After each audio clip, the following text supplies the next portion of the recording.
Kita mulai. Assalamualaikum warahmatullahi wabarakatuh. Waalaikumsalam warahmatullahi wabarakatuh. Waalaikumsalam warahmatullahi wabarakatuh. Selamat siang, salam sejahtera untuk kita semua. Semoga teman-teman dalam kondisi sehat semua. Demikian juga dengan orang-orang terdekat kita, keluarga, tetangga, lingkungan, dan masyarakat di sekitar kita. Selamat memasuki tahun 2021, meskipun teman-teman tahun akademiknya masih 2020-2021, masih panjang, masih 1 semester lagi. Nilai belum bisa saya umumkan, belum selesai tepatnya, karena akhir tahun ini aja belum selesai, masih bersambung terus. Ini tadi sudah saya umumkan di grup, untuk sekilas membaca lagi tugasnya. Tugas yang terakhir yang dikumpulkan apa? Tugas kelompok? LPSE, pengadaan yang ada di LPSE. Menginventarisasi pengadaan di LPSE ya? Ya, Pak. Oke, benar. Nanti sama, biar sama dulu persepsinya. Ada yang membaca lain tadi? Jangan-jangan yang membaca lain. Oke, ini mumpung genap 3 ganjil ya berarti ya, 31 yang partisipan. Tugasnya sederhana. Tugasnya nanti akan saya chat message di menu chatting di Zoom ini, dan silahkan langsung dijawab di situ. Paham? Paham, Pak.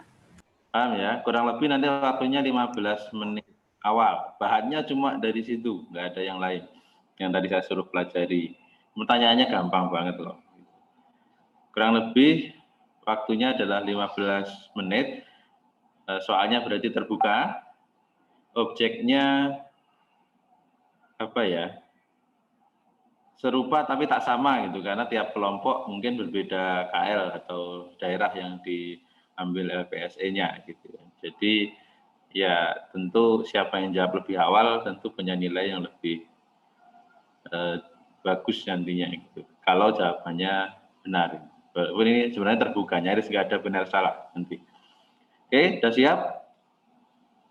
Kalau siap saya kirimkan pertanyaannya. Silakan dijawab. Langsung di kolom chatting Zoom ini ya.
Belum ada nih? Ya, kesimpulan untuk pelajaran ya. Kita dapat pelajaran, kita bisa menyimpulkan sesuatu itu kalau sudah mendalami dan atau membandingkan sesuatu dengan sesuatu yang lain. Kemarin kan banyak itu yang sudah teman-teman inventarisir pengadaannya. Itu bisa dibanding-bandingkan, bisa ditarik kesimpulan.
Oke, terima kasih. Udah hampir semua ya.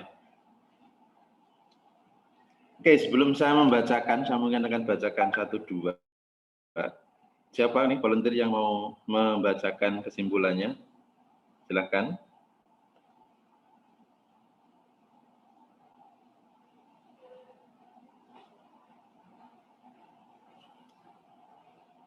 Ayo.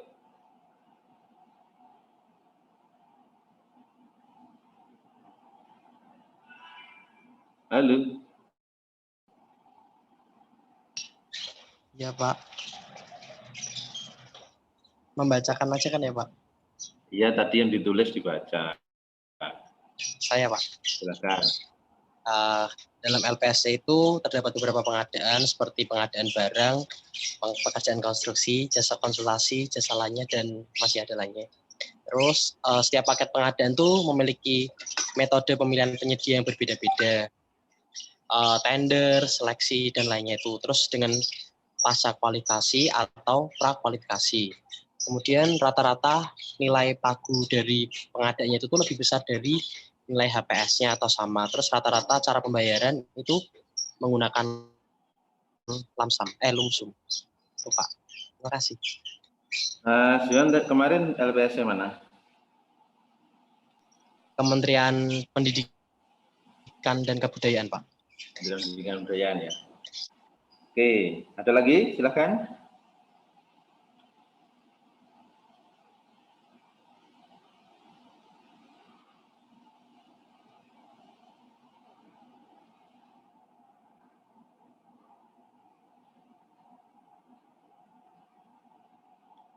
Ayo.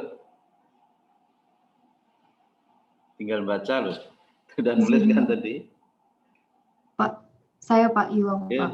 silakan Izin Iwang. menambahkan yang tadi Alex, jawaban Alex karena sama-sama dari Kemendikbud juga. Di Kemendikbud ini pemilihan penyedianya itu rata-rata menggunakan tender dengan pasca kualifikasi satu file, harga terendah, sistem gugur. Itu yang paling banyak. Kemudian pengadaannya rata-rata membutuhkan waktu kurang dari 60 hari, jadi kurang dari 1 bulan, dan maksimal itu 63 hari. Kemudian menggunakan jenis kontrak kualifikasi usaha, perusahaan kecil dengan skema pembayaran menggunakan lumsum dan harga satuan. Yang ketiga, hampir seluruh pengadaan tersebut digunakan untuk keperluan universitas atau perguruan tinggi. Itu Pak, dari Kemendikbud. Nomor 3 gimana? Nomor 3? Hampir seluruh pengadaan tersebut itu barang dan jasanya untuk keperluan universitas ataupun perguruan tinggi. Oke. Oke, baik. Ada lagi? Satu lagi deh. Izin Pak Pujo. Yuk, silakan. Dari Kementerian Pariwisata, itu inventarisasi pengadaan barang dan konstruksi dari segi metode pemilihan, kualifikasi, penyampaian evaluasi, jenis kontrak, kualifikasi usaha, waktu itu cenderung sama. Terus jasa konsultasi itu mempunyai perbedaan yang cukup besar dibandingkan pengadaan lainnya. Contohnya metode kualifikasi pengadaan yang lain, sedangkan jasa konsultasi prakualifikasi. Metode kualifikasi pengadaan yang lain itu pasca, kalau sedangkan jasa konsultasi itu prakualifikasi. Lanjut, silakan. Terus? Setiap kementerian atau lembaga itu telah menyesuaikan proses pengadaannya menggunakan sistem elektronik yang akan memudahkan dalam proses pengadaan barang atau jasa. Selanjutnya, LPSE telah membuka kesempatan bagi banyak pihak untuk terlibat dalam proses pengadaan barang dan jasa, sehingga dapat meningkatkan kualitas dari proses pengadaan barang atau jasa tersebut. Oke, udah 3 aja. 4, Pak Su. 4 ya? Iya, sorry. Oke, mungkin cukup dulu ya. Saya coba pilih beberapa ini. Intinya gini teman-teman, kita lah, teman-teman ini kan mahasiswa vokasi ya. Dan apalagi kalau di materi PBJ ini sebenarnya aspek prakteknya lebih banyak Cuma kalau dibawa ke ruang kelas kadang-kadang menjadi terlalu sempit gitu. Terus terang kalau seperti saya ingin memberikan gambaran kondisi yang real, kadang-kadang susah. Makanya saya memberikan metode-metode tugas kayak kemarin, sederhana, tapi dari situ saya yakin teman-teman justru akan mendapatkan lebih banyak pemahaman dibanding sekedar menyimak materi yang saya paparkan gitu. Ternyata variasinya banyak banget. Nah, tapi gini, terus saat ini saya minta tadi teman-teman untuk menyampaikan kesimpulan. Beberapa kesimpulan yang saya baca itu apa ya? Bukan kesimpulan sebenarnya. Ini saya koreksi ya, teman-teman. Gitu. Kalau itu sudah jadi aturan terus dipakai, itu bukan kesimpulan. Misalnya tadi ada kesimpulan kalau metodenya terbanyak adalah tender dan seleksi untuk konsultansi, ya itu bukan kesimpulan. Karena teman-teman bukanya di laman LPSE. Yang di situ adanya ya tender sama seleksi gitu kan, sama pengadaan langsung gitu. Ya, kalau dibanding-bandingkan jumlahnya pasti akan seperti itu. Tapi juga ada beberapa kesimpulan yang bagus. Itu juga sebagai pembelajaran bagi teman-teman. Tadi ada yang kesimpulan mayoritas pakai pasca, terus harga terendah, dan apa tadi satunya ya kesimpulannya? Iwang tadi ya? Iya, Pak. Satunya apa tadi? Mayoritas pasca kualifikasi. Iya, yang Satu file. mayoritas pasca kualifikasi satu file dengan harga terendah sistem gugur. Mayoritas. Gugur, ya rendah dan gugur. Nah, itu sebenarnya ini satu kesimpulan yang bisa menjadi pemahaman bagi kita, memberikan pengalaman bagi kita. Oh, ternyata mayoritas seperti itu. Kemudian dari situ kita bisa menarik pelajaran apa? Kenapa memilih pasca? Kenapa memilih harga terendah? Kenapa memilih satu file? Nah, dan kenapa, tadi kan itu mayoritas dibilangnya ya, berarti kenapa mayoritasnya berpikirnya sama ke situ? Mungkin salah satu jawaban. Nah, ini sejauh yang saya baca nih, saya sambil nyekrol, ini belum ada yang membandingkan secara keseluruhan dari sisi waktu. Ada sih, semua tadi misalnya di bawah 60 hari, yang paling lama 63 hari, terus ada juga yang lebih dari 2 minggu dan seterusnya. Ada, tapi yang belum ini gitu ya. Maksudnya bisa jadi nanti salah satu pelajarannya di sana. Oh, kenapa pasca, kenapa satu file, kenapa harga terendah? Karena mungkin secara rata-rata waktu itu yang paling cepat. Kan waktu yang cepat itu juga salah satu tujuan dari PVJ, yaitu value for money, di poin tepat waktunya kan gitu. Tapi kesimpulannya lebih detail saya lihat sih belum ada, atau kalau ke bawah ya. Misalnya apa, konsultansi itu rata-rata membutuhkan waktu yang lebih lama dibanding pengadaan barang, atau pengadaan konstruksi dibanding pengadaan jasa lainnya lebih lama dan seterusnya, atau lebih singkat, kalau dibalik lebih singkat dan seterusnya. Itu kesimpulan. Itu sehingga ke depan teman-teman kalau sudah bekerja kemudian mendapatkan tugas di PPJ, ini bisa menyusun rencana kerjanya. Gitu. Ini bagian dari nanti bagaimana mengelola pekerjaan kita. Mengelola PPJ itu gitu. Kalau tadi disampaikan satu kesimpulan yang sisi waktu tadi, misalnya rata-rata 60 hari misalnya. Misalnya sebenarnya seperti itu. Nah, berarti ya kita harus mempersiapkan PPJ ini dengan baik gitu ya. Jauh-jauh hari gitu. Nah, pemilihan penyedianya saja 2 bulan. Belum penyerahan pekerjaannya. Belum persiapannya dan seterusnya.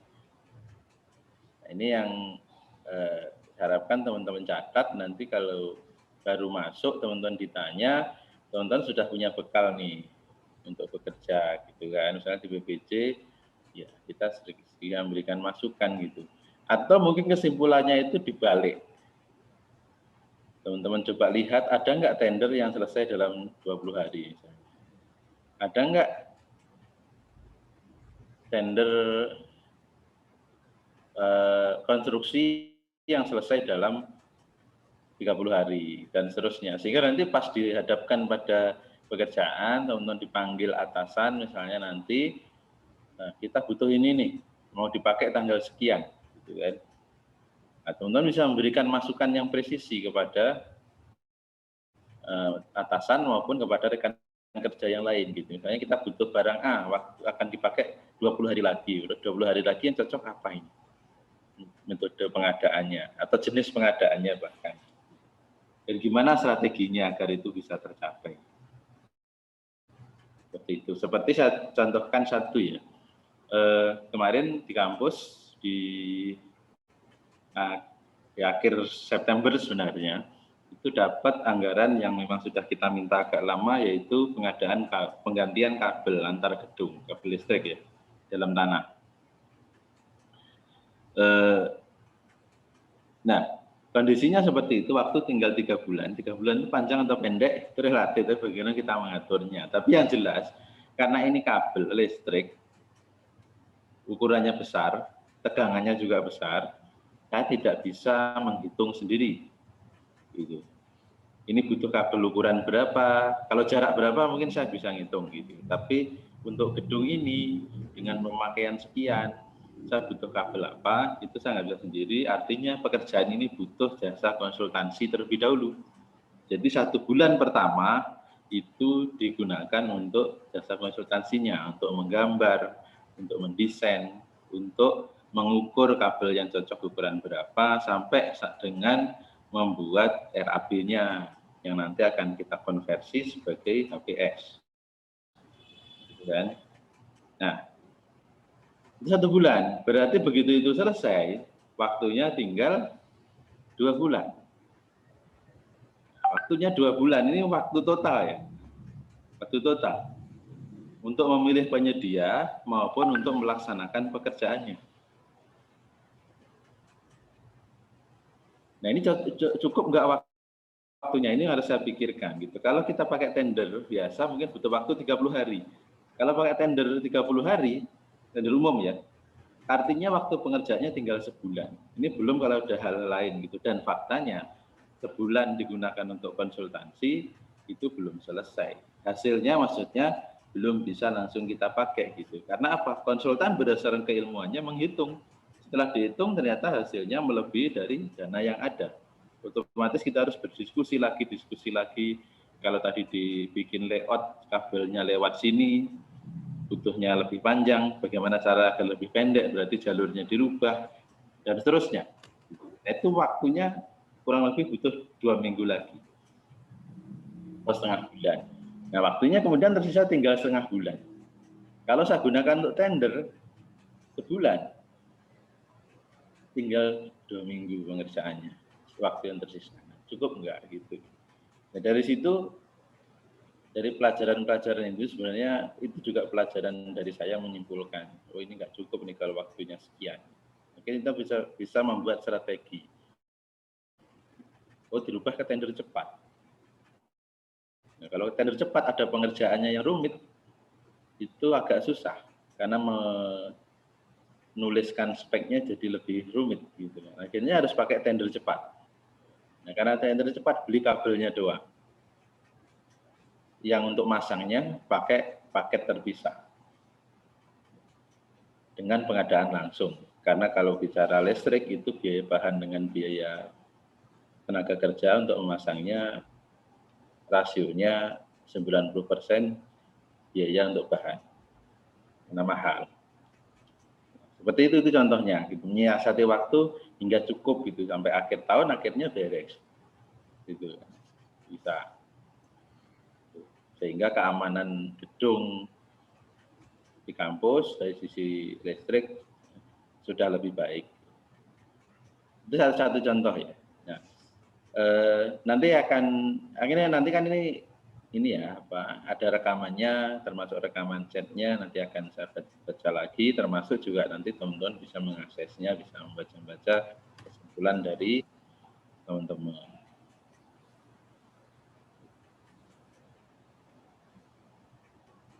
Beberapa ada yang nyebut jenis pengadaannya ini itu bukan kesimpulan, itu peraturan. Yang peraturannya seperti itu ya. Jadi menyimpulkan pun sebenarnya ada caranya. Gitu. Nah, ini termasuk sebenarnya saya bacakan satu ya. Setiap jenis pengadaan pada Kemenparekraf lebih sering menggunakan jenis kontrak lamsam. Tadi juga kalau nggak salah di Kemendikbud ya, lamsam. Ini sebenarnya sesuatu yang bisa kita telisik lebih lanjut. Kenapa sana lamsam? Nanti kita bisa buka kontrak lamsam itu cocoknya buat apa? Karakteristik pengadaan seperti apa? Karakteristik barang jasa seperti apa yang cocok menggunakan kontrak lamsam? Nah, dan seterusnya. Oke, mungkin itu dulu untuk pembahasan yang tadi, kuis pendek tadi, gitu. Ada pertanyaan nggak? Silakan.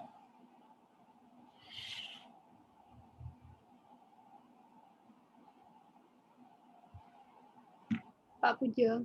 Ya, silakan. Mohon izin Pak, kami boleh tahu surat perjanjian kontrak Pak? Oke, contoh formatnya. Ya, contoh formatnya. Oke. Habis ini saya kasih materinya itu ada ini salah satunya. Oh iya Pak, terima kasih. Ada lagi?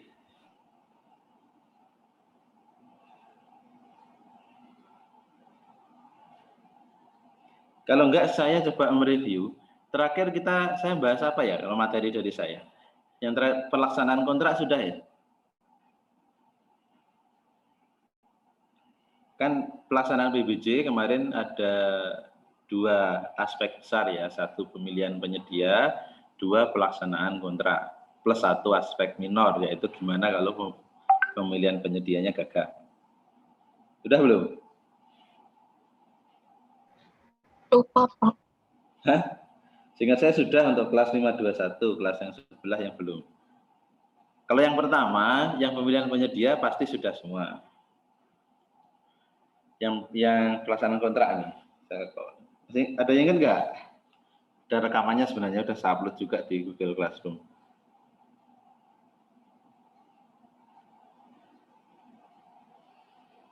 Oke, jawab Pak, tapi gini intinya, teman-teman di pertemuan 11 ini kalau dari siar RPS itu membahas mengenai SCM dan tentang kontrak. Makanya tadi kalau pertanyaannya boleh tahu contoh SPK, contoh perjanjian, dan seterusnya, ya ini sebenarnya babnya. Nah, tapi hari ini materi itu akan saya sampaikan langsung dalam bentuk praktek. Gitu ya, dalam bentuk praktek gitu. Teman-teman nanti berpraktek membuat sebagian dokumen pengadaan. Oke. Lalu seperti itu. Kemudian dikirim ke saya. Nanti ya akan sampai waktunya untuk membuat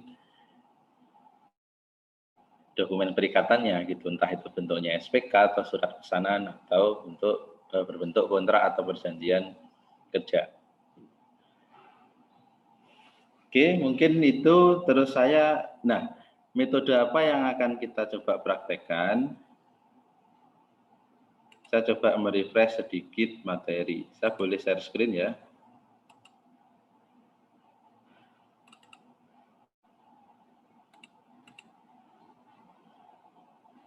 Oke, ini lewat semua. Udah kan? Ini purchasing. Nah, pelaksanaan pengadaan langsung. Kita pakai pengadaan langsung. Saya merefresh prosedurnya. Pengadaan langsung yang dengan penawaran, sorry, yang ini. Ini prosedurnya. Nanti, nah ini coba teman-teman praktek. Pertama adalah berarti teman-teman berpraktek seolah-olah menjadi PPK dan pejabat pengadaan. Yang pertama adalah PPK mencari informasi terkait pekerjaan yang dilaksanakan. Informasinya itu apa aja? Informasinya adalah terutama terkait kualitas dan harga dari barang jasa yang mau kita lakukan pengadaan. Dengan minimal 2 sumber informasi. Dulu nggak salah sudah pernah saya kasih contoh gitu.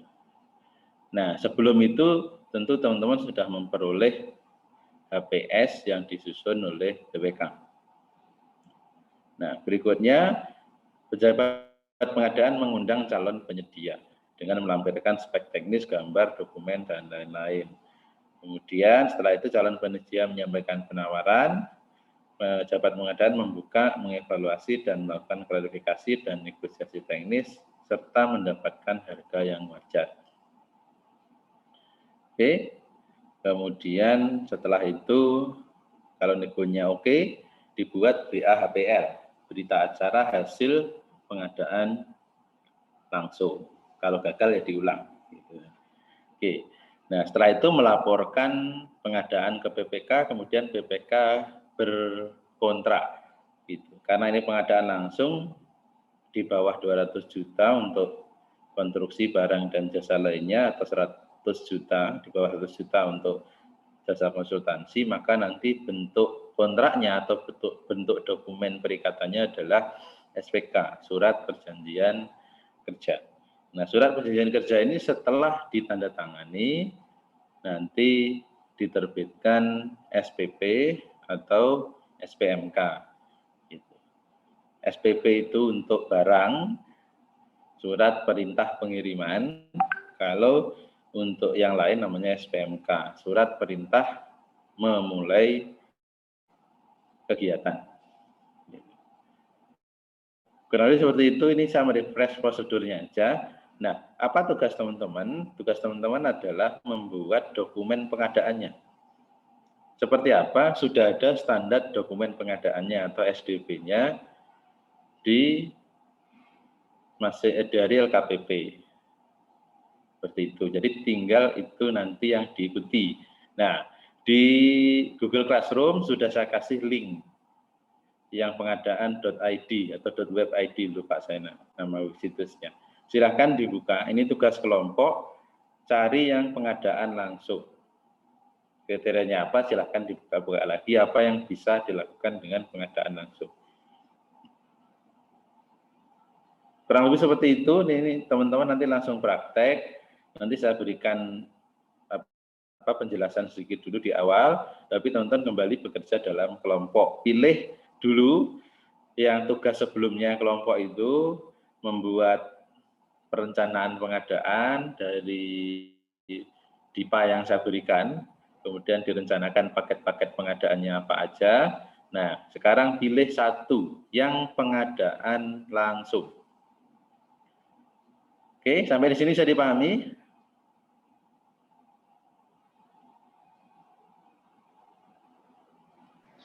Ya, Pak. Oke. Iya, Pak. Pilih mana yang pengadaan langsung, kemudian susun dokumen pengadaannya. Setelah siap, nanti lakukan undangan kepada penyedia. Nah, anggap saya sebagai penyedia. Nanti silahkan masing-masing, nanti aja habis ini. Kurang lebih seperti itu. Nanti saya akan membalas.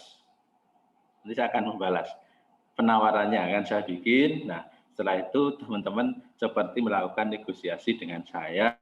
Ketika sudah deal, kita teman-teman terbitkan SPK. Kurang lebih seperti itu tugasnya. Jadi ini nanti biar real, biar langsung berpraktek, teman-teman supaya tahu persis sih apa sih. Termasuk format-format yang belum ada nanti saya kirimkan sambil teman-teman bekerja. Contohnya ya, contohnya. Oke, ada pertanyaan sampai sini? Pak, izin bertanya. Silakan. Kalau di tugas kemarin itu kita nggak ada pengadaan langsung gimana, Pak? Bikin biar ada. Oh, ditambahin. Ya, satu tanya saya dulu. Ya, bagus nih. Adanya apa? Adanya swakelola, e-purchasing, sama penunjukan langsung. Nah, penunjukan langsung itu ubah nilainya menjadi di bawah 200 atau di bawah 100 jasa konsultasi, dipecah paketnya ya. Kemudian lakukan dengan pengadaan langsung. Oh, ya. Bisa? Ya, Pak. Bisa. Oke. Ntar saya share screen aja biar buka semua. Karena saya bukanya di sini. Ini saya contohkan dulu.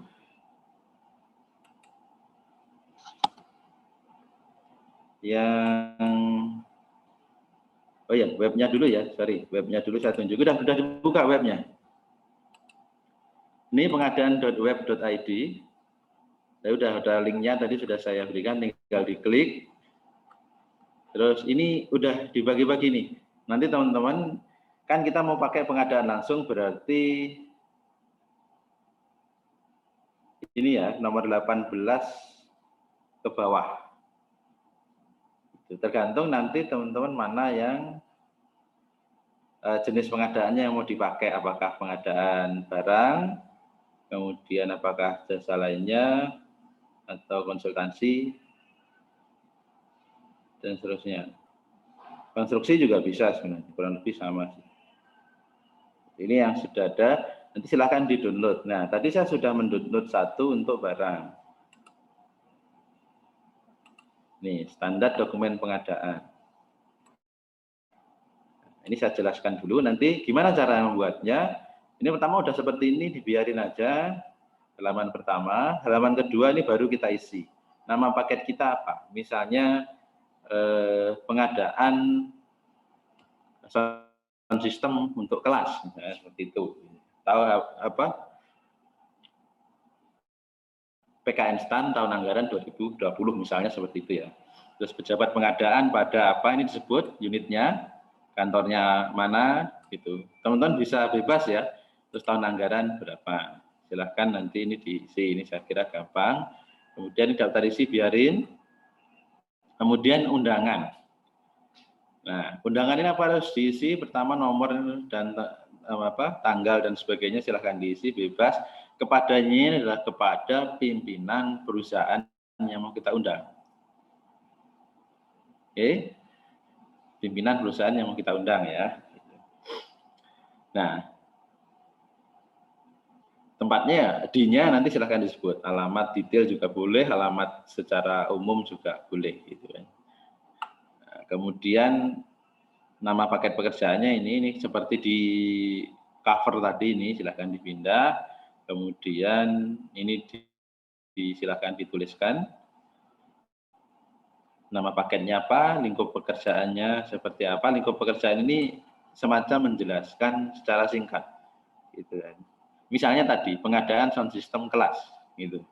Lingkup pekerjaannya adalah pengadaan barangnya termasuk pemasangan. Misalnya seperti itu. Atau pengadaan barangnya saja. Gitu. Atau pengadaan barang, aksesoris, dan instalasi pemasangan. Misalnya seperti itu silakan ditulis. Itu yang kita harapkan apa gitu kan. HPS ditulis, silahkan nanti HPS-nya berapa. Nah, sampai poin HPS seperti ini berarti teman-teman sebelum membuat undangan ini sudah harus terlebih dahulu seolah-olah mendapatkan penetapan HPS dari BPK.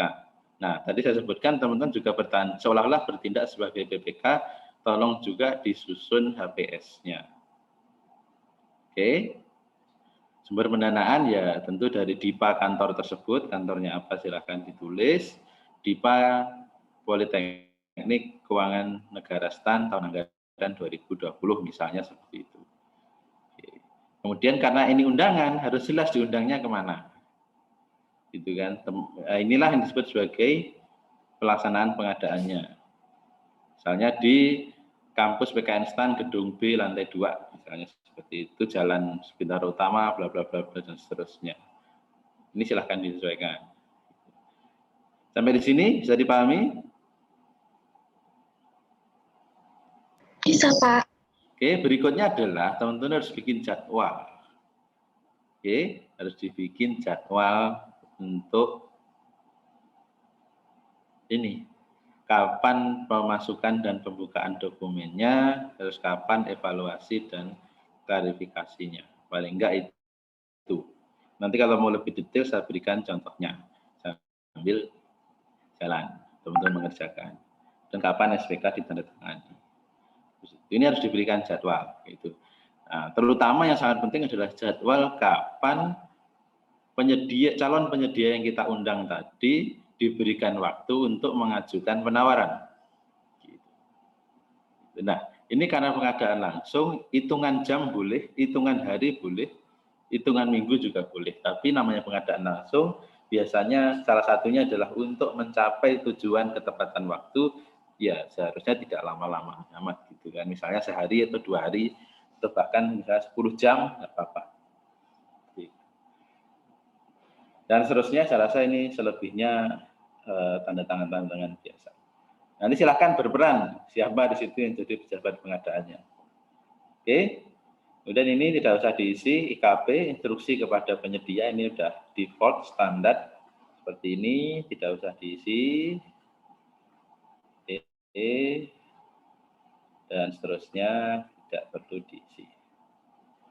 Sampai, nah baru ini lembar data pemilihan harus kita isi.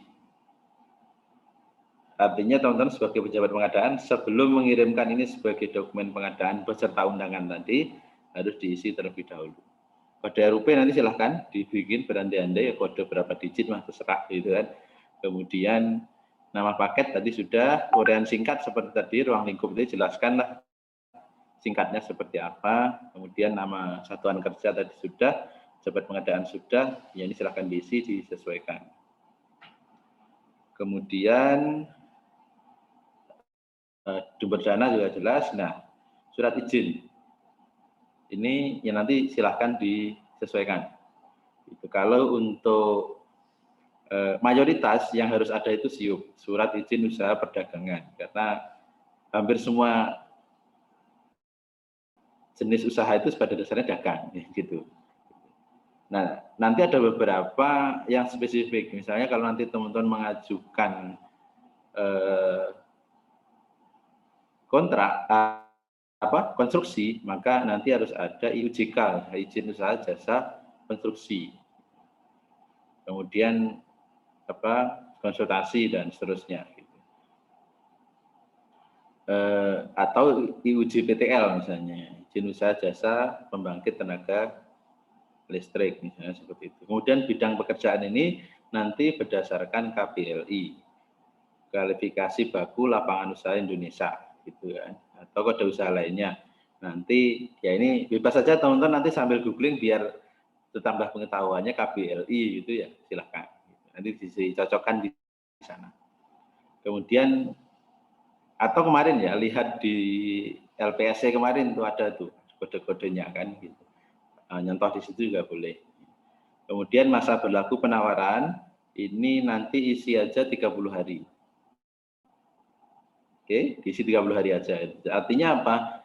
Jika penawaran ini dalam waktu 30 hari belum kita proses ke evaluasi dan negosiasi, atau sudah dievaluasi tapi negosiasinya belum deal, biasanya udah tidak berlaku gitu kan. Ini agar menjaga kepentingan kedua belah pihak.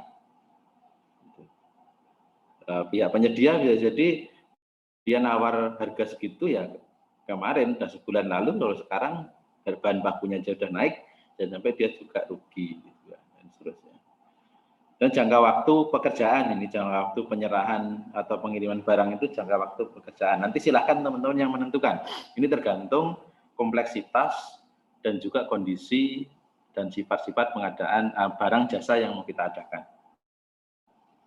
Ada barang relatif cepat kalau barangnya itu sudah ready stock di retailer atau di distributor di Indonesia, misalnya seperti itu. Atau memang barangnya dari lokal gitu kan. Barang akan butuh waktu lama kalau itu impor misalnya. Atau barang akan lama kalau itu custom dan pabrikasi.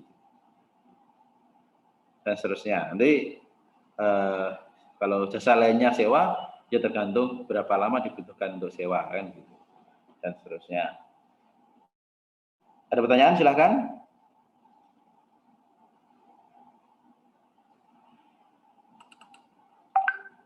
Kalau nggak ada, saya lanjutkan. Ini orang isinya. Nah, ini yang penting. Ini selain teman-teman tadi harus menyusun HPS, teman-teman harus menyusun spek. Oke. Nah, di sini spek itu ya termasuk meliputi daftar kuantitas, spesifikasi dan atau gambar. Spesifikasi teknis ini tidak harus ada gambarnya, walaupun kalau ada gambarnya biasanya akan mempermudah. Gitu. Tapi nggak harus ya, kalau kita belinya barang sudah sangat-sangat jelas merek tipenya, ya buat apa gambar gitu kan. Itu kalau tinggal di copy, dicari Google udah langsung tuh gambarnya keluar kan. Gitu. Tidak perlu juga kalau seperti itu. Gitu kan.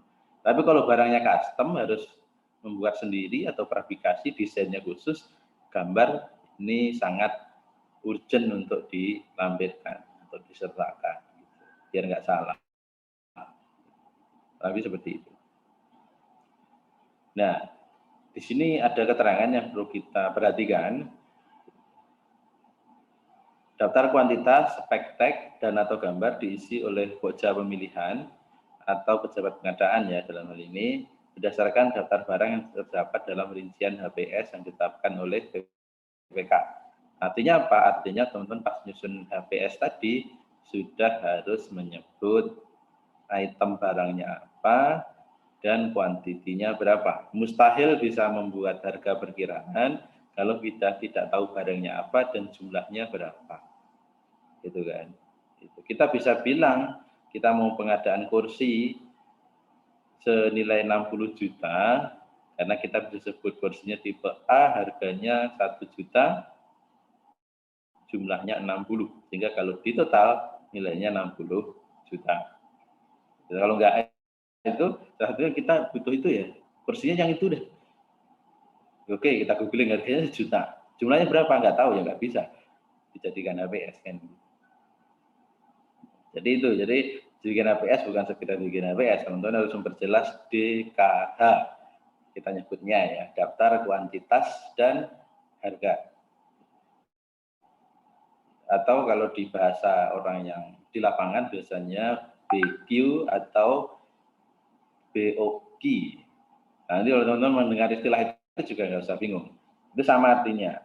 BQ bill of quantity, atau BOQ ya sama bill of quantity.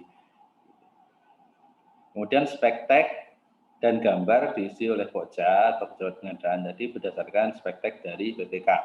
Kemudian spek dapat diuraikan berupa antara lain. Ini akan mempermudah, tapi tidak terbatas pada itu. Karakteristik ukuran, dimensi, bentuk, bahan, warna, komposisi, dan lain-lain. Kemudian kinerja, ketahanan, efisiensi, batas pemakaian, dan seterusnya. Nah, ini kalau teman-teman beli barang, itu gampang. Cari aja barangnya di internet, dia speknya apa, teman-teman itu misalnya di Bineka atau di Tokopedia gitu misalnya. Ada barang itu diklik di deskripsinya itu diangkut ke sini jadi. Biasanya kecuali ya karena kalau kayak di marketplace itu ada juga yang nggak menjelaskan detail, tapi ada juga yang menjelaskan sangat-sangat detail.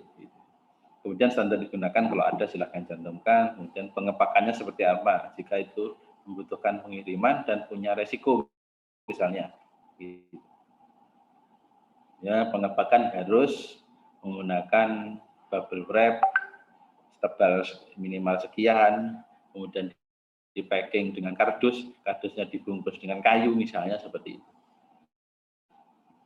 Kalau memang itu dibutuhkan, kita rasa dibutuhkan karena untuk menjaga barang itu hingga sampai ke tangan kita, ya itu dicantumkan. Tapi kalau biasa-biasa aja, ya nggak perlu. Gitu. Atau kita wakilkan, gitu kan. Kita tidak peduli pengepakannya gimana, yang penting nyampe sini harus bagus, nggak boleh rusak, dan seterusnya.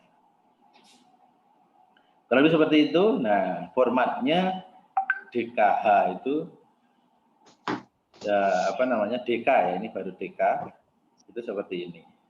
Uraian barang, kemudian speknya, kemudian satuannya itu apa dan volumenya. Gitu. Misalnya tadi kursi rapat, spesifikasi teknis, bahannya besi, bahan rangkanya besi, bahan dudukannya busa, dilapis ini, bagian sandarannya bisa dilapis ini, dan seterusnya. Atau perlu dikasih gambar. Kemudian satuannya adalah unit, volumenya misalnya 60, lebih seperti itu. Oke, ada pertanyaan sampai sini?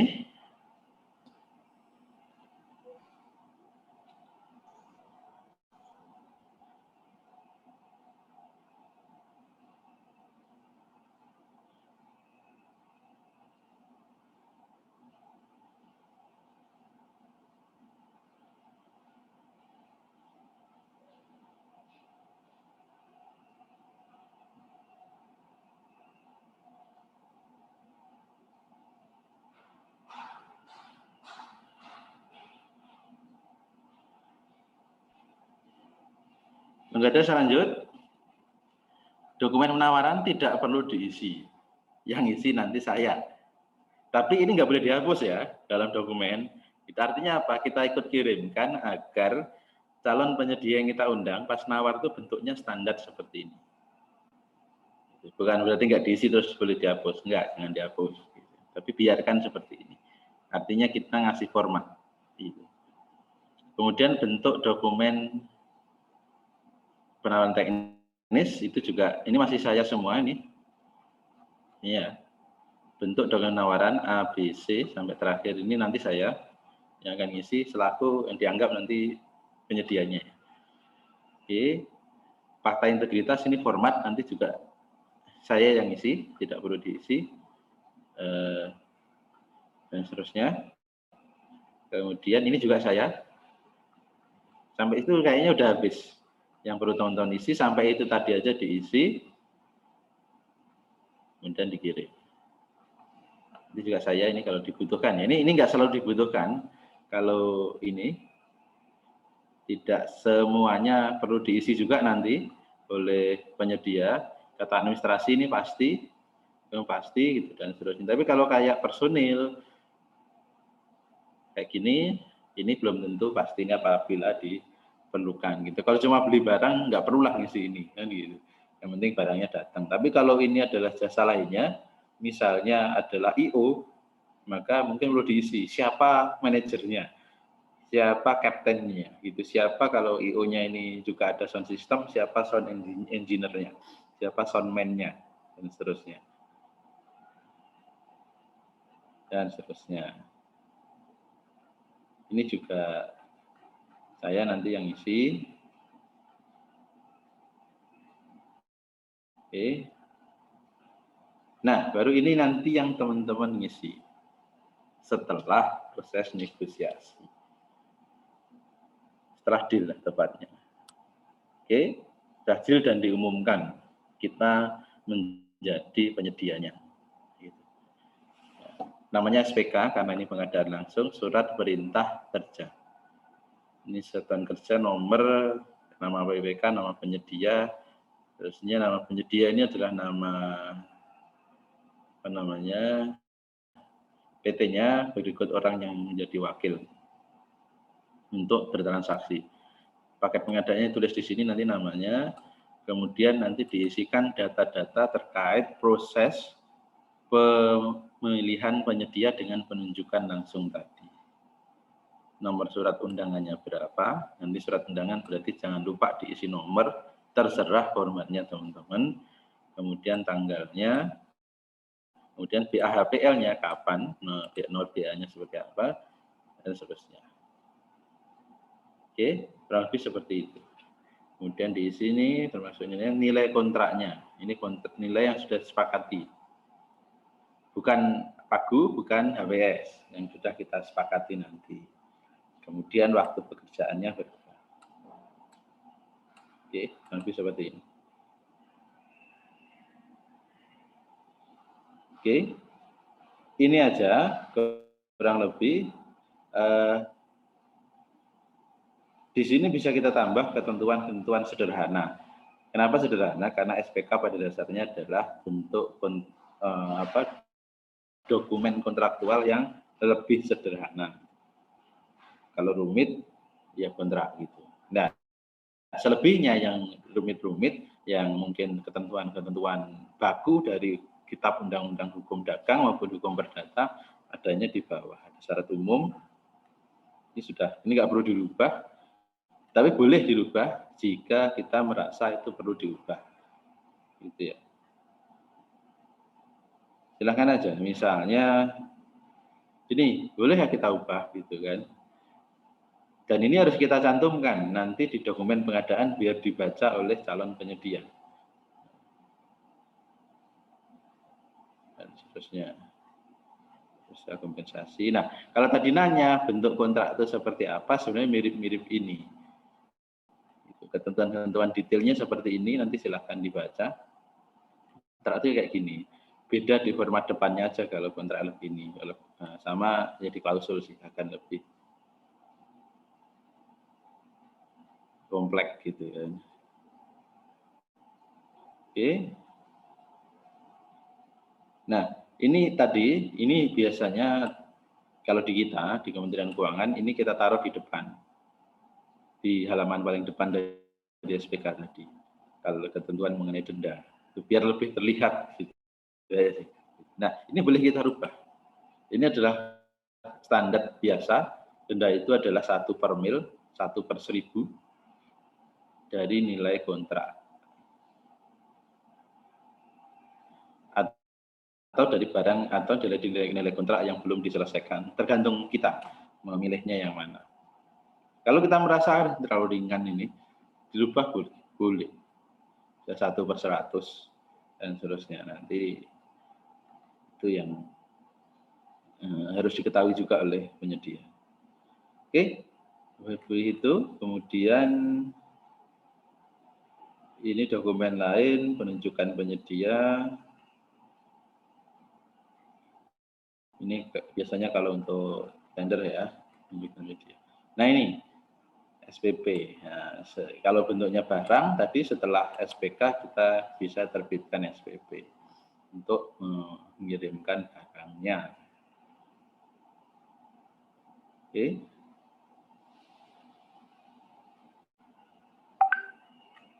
Bis, seperti itu. Ada pertanyaan? Silahkan.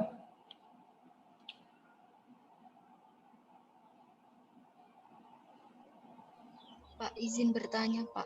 Ya, silakan.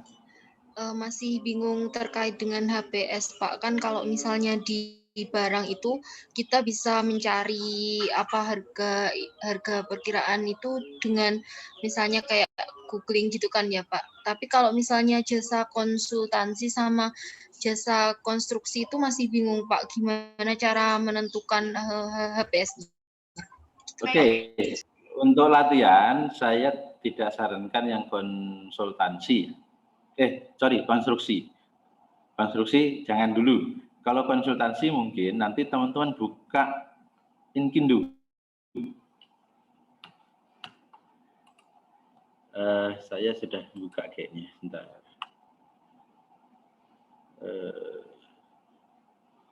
Ada billing rate dari Inkindo di sini. Atau teman-teman buka simpel. Ada referensi standar biaya di sini. Nah, ini billing rate Inkindo. Ini salah satu. Nah, konsultasi itu kan brandware ya. Keahlian olah pikir yang kita cari. Gitu. Ya tentu ketika kita membuat HPS dan nanti akan membayar para pihaknya adalah sebenarnya membayar orang atau menggaji orang bahasa sederhananya. Nah, berapa gajinya? Berapa gajinya itu diaturnya di billing rate-nya Inkindo. Inkindo itu Ikatan Nasional Konsultan Indonesia. Ini bukan yang terbaru, kalau nggak salah ada lagi yang baru, tapi nggak apa-apa ini untuk latihan, teman-teman bisa maju di sini, ini saya bawah langsung aja. Sekilas saja nggak apa-apa, nih teman-teman jangan ya, nggak perlu baca keseluruhannya semua dulu, gitu. Tapi ya ini. Oke. Nah, gede ya, gitu, makanya jadi konsultan nanti. Nah, ini sarjana dengan pengalaman profesional sekian tahun. Ini tergantung kita nyarinya kualifikasi orang seperti apa, gitu. S1, S2, S3, sekian gitu kan. Nah, dan seterusnya.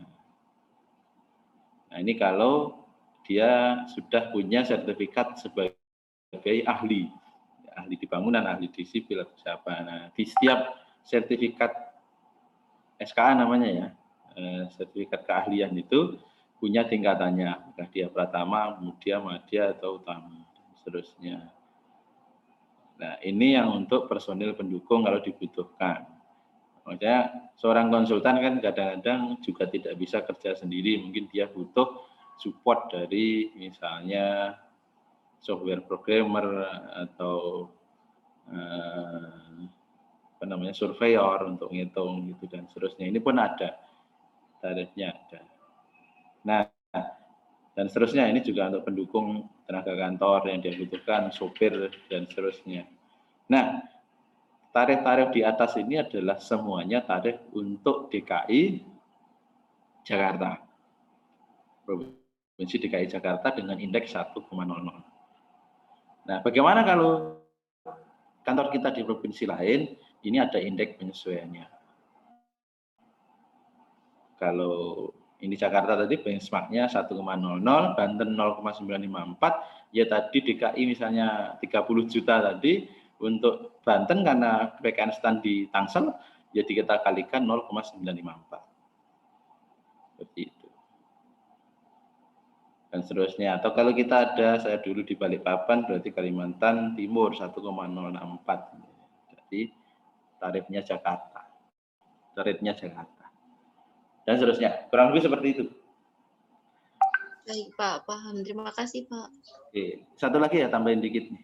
Termasuk kalau konsultan itu harus datang ke tempat kita, kemudian ngontrak kantor sementara, ngontrak kendaraan sementara, dan seterusnya, atau ngontrak sewa peralatan kerja sementara, itu ada ketentuannya. Kalau at cost ya berarti teman-teman googling tadi, berapa sih sewa dampak, dan seterusnya. Itu ada ketentuannya semua di sini. Oke, ada pertanyaan lagi?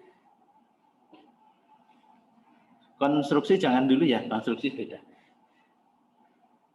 Jadi saran saya konsultansi, barang atau jasa lainnya. Paling gampang barang, terserah.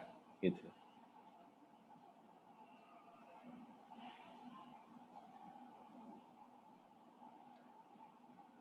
Oke.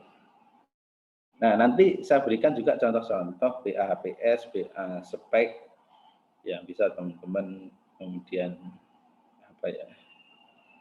Ya ini refer. Oke, bisa pahami sampai sini? Bisa, Pak.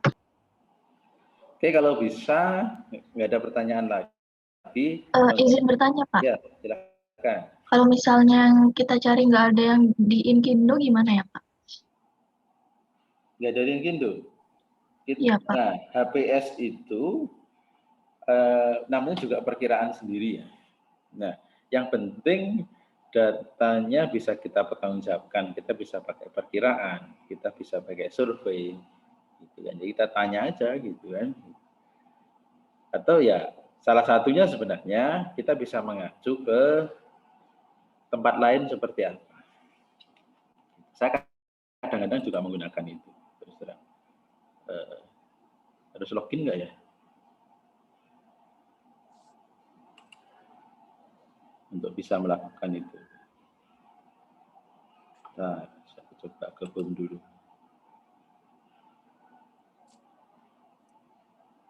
Ternyata harus login.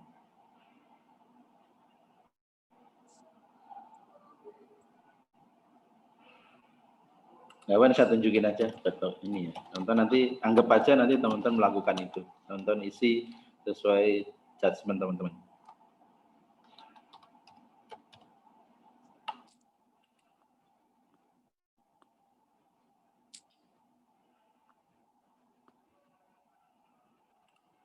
Oh, salah. Saya salah login.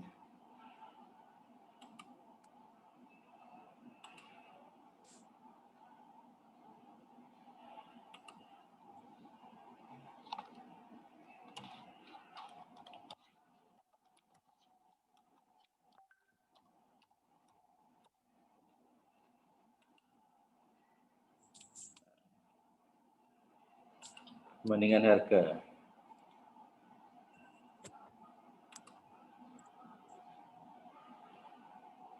Oke, nah kalau masih bisa jasa konsultansi tadi, apa namanya, kalau nggak ada di billing rate Inkindo gimana? Apa itu mungkin? Sangat mungkin, karena Inkindo itu sebenarnya di drive para konsultan di bidang konstruksi sebenarnya.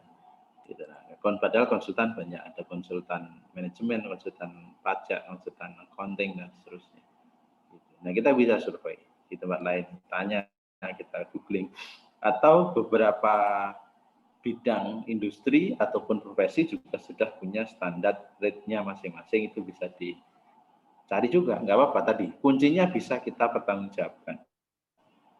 Kita tunjukkan dasarnya mana. Misalnya kalau nggak salah yang sertifikasi kompetensi kelistrikan dari Kementerian ESDM itu juga sudah ada. Nah, kalau ini contoh ya, nanti kalau di Kemenq ada simpel, kita bisa cari harga-harga di sini. Dari paket-paket yang sebelumnya sudah berjalan. Misalnya, nyari apa tadi? Konsultan.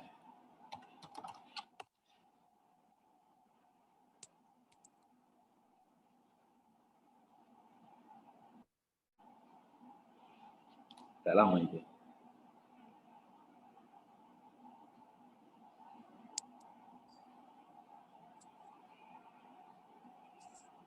Nah, contohnya seperti ini. Rencana teknis.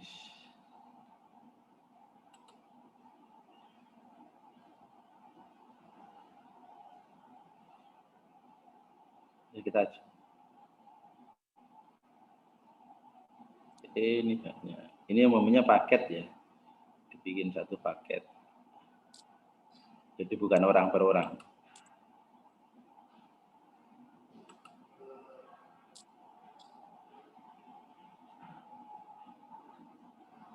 Nah, coba kita lihat di halaman lain.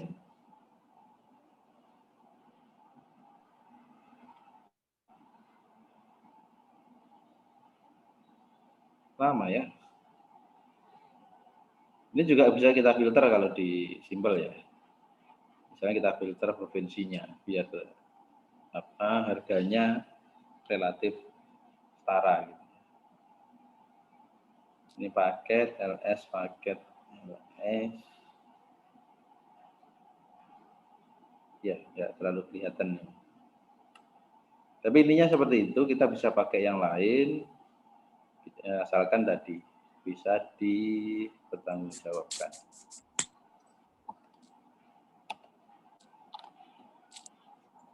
Oke, ada lagi pertanyaan?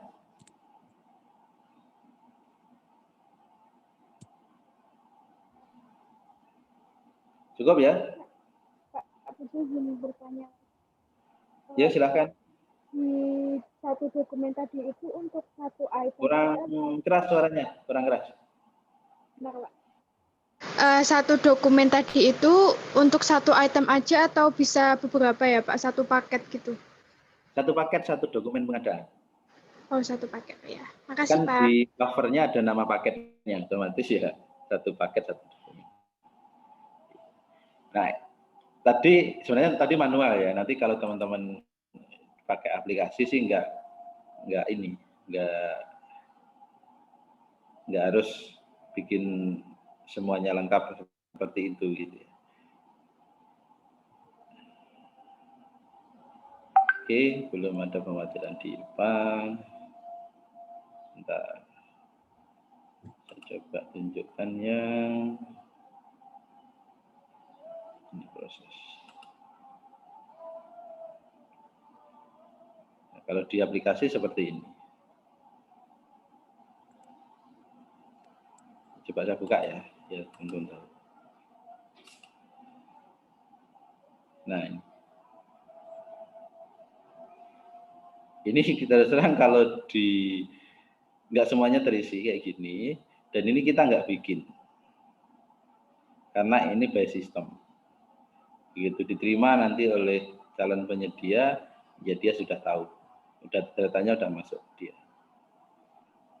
Tapi seperti itu. Nah, teman-teman belajar ya manual dulu.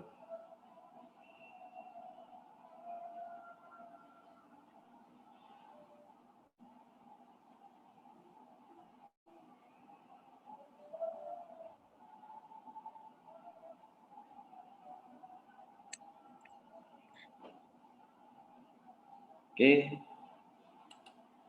Bentar.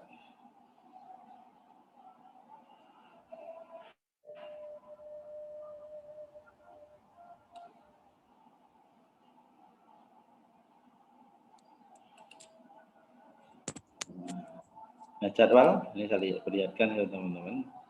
Jadwal kalau ini bisa dirinci seperti ini, kapan pemasukan dokumen, harus ada mulai dan akhirnya, kemudian kapan pembukaan dokumen, kemudian kapan evaluasinya, kapan klarifikasi dan negosiasinya, dan kapan penandatanganan SPK. Kurang lebih seperti itu. Ini jadwal, kemudian survei harga bisa kita masukkan ke jadwal. Ini bebas dari internet, dari chatting juga nggak masalah gitu. Yang penting valid dengan siapa kita chatting. Ini kalau kita mau mengubah dokumen pengadaan.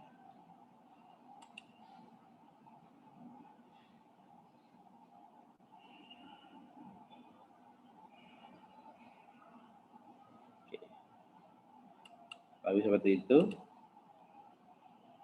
Kalau ini yang by system. Oke, ada pertanyaan di sini?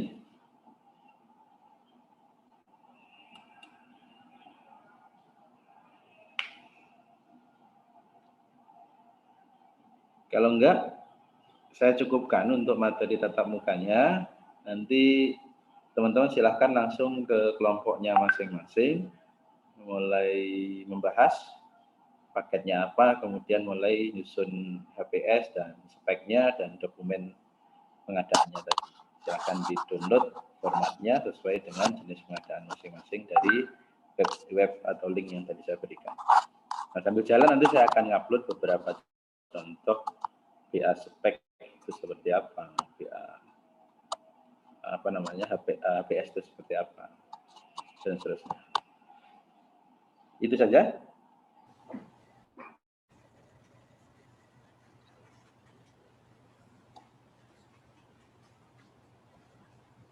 Saya cukupkan kalau nggak ada. Terima kasih atas partisipasi teman-teman semua. Butuh waktu berapa lama nih kerjanya?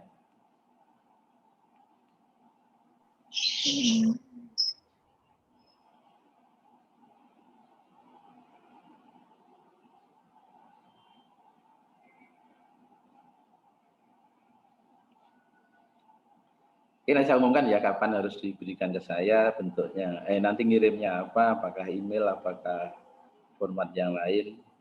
Saluran yang lain nanti saya infokan. Oke, saya akhiri. Terima kasih. Baik, Pak. Teman-teman semua. Oh ya, jangan lupa gini. Kita itu kuliah aspek vokasinya banyak, tapi jangan lupa dengan basis teorinya. Nah, kalau dijabarkan satu-satu itu lama, mungkin nggak dapat dua-duanya. Nggak dapat teorinya sekaligus nggak dapat aspek praktikalnya gitu. Makanya saya kadang-kadang banyak baca materi, menjelaskan materi, kadang-kadang memberikan tugas langsung seperti ini. Nah, catatan untuk teman-teman, jangan lupa untuk mempelajari dan membaca minimal 2 peraturan pokok. Pertama adalah Perpres 16 tahun 2018, kedua adalah peraturan LKPP atau Perlem, biasa orang nyebutnya, nomor 9 tahun 2018. Perlu baca semua. Ada di sana semua ketentuannya. Dan nanti ujian sertifikasi BPJ-nya ya basisnya dari situ. Oke, saya cukupkan. Terima kasih. Pak Pujo, izin Pak. Silakan. Dikumpulkan kapan, Pak? Ya, tadi saya tanya kapan ini? 2 minggu boleh, Pak? Kelamaan. Harus 1-2 hari. Minggu depan, Pak. Minggu depan, Pak, sebelum pertemuan. Hah? Minggu depan sebelum pertemuan. Bukan, saya harapkan pas pertemuan itu teman-teman sudah membuat SPK. Udah jadi SPK-nya. Kan ada proses, ngundang saya selaku calon penyedia, saya balas dengan memberikan penawaran.